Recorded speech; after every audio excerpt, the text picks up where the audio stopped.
गांव वालों के लिए बरगद का पेड़ सिर्फ एक पेड़ नहीं था, वह एक चेतावनी था। रात के 10 बजते ही लोग उस सुनसान रास्ते से जाने से डरते थे जहां वह विशालकाय पुरानी जड़ वाला बरगद खड़ा था।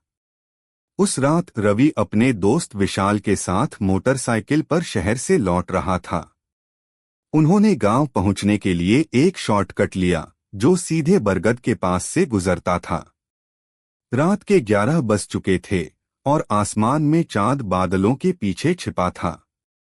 जैसे ही वे पेड़ के करीब पहुंचे, विशाल ने फुसफुसाया, तेज चलो या मैंने सुना है कि रात में इसकी जड़ें हिलती हैं।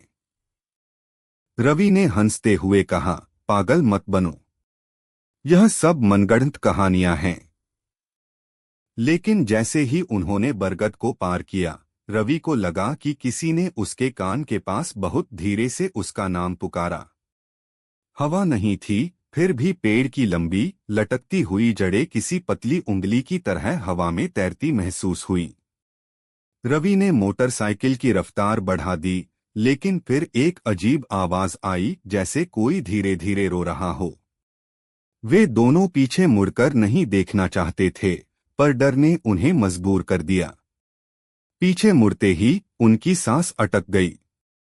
बरगद की एक मोटी जड़ सड़क के बीचों बीच पड़ी थी और उसके ऊपर एक सफेद साया धीरे धीरे खड़ा हो रहा था। उसकी आंखें नहीं थीं, बस दो खाली गहरे गड्ढे थे जो उन्हें घूर रहे थे। रोने की आवाज अब एक भयानक खुली हंसी में बदल चुकी थी।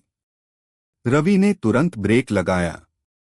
मोटरसाइकिल स्किड हुई और दोनों नीचे गिर पड़े।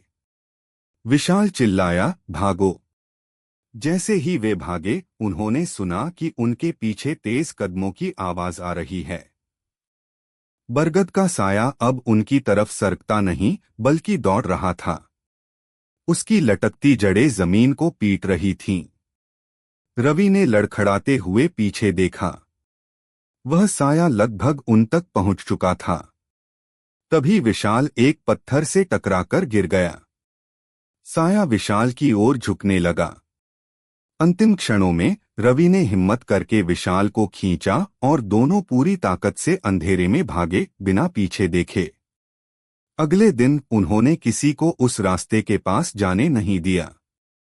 गांव वाले कहते हैं कि आज भी अगर आप अंधेरी रात में बरगद के पास से गुजरें तो आपको उस बरगद के साए की फुसफुसाहट सुनाई देगी जो अपने अगले शिकार का नाम पुकारती है।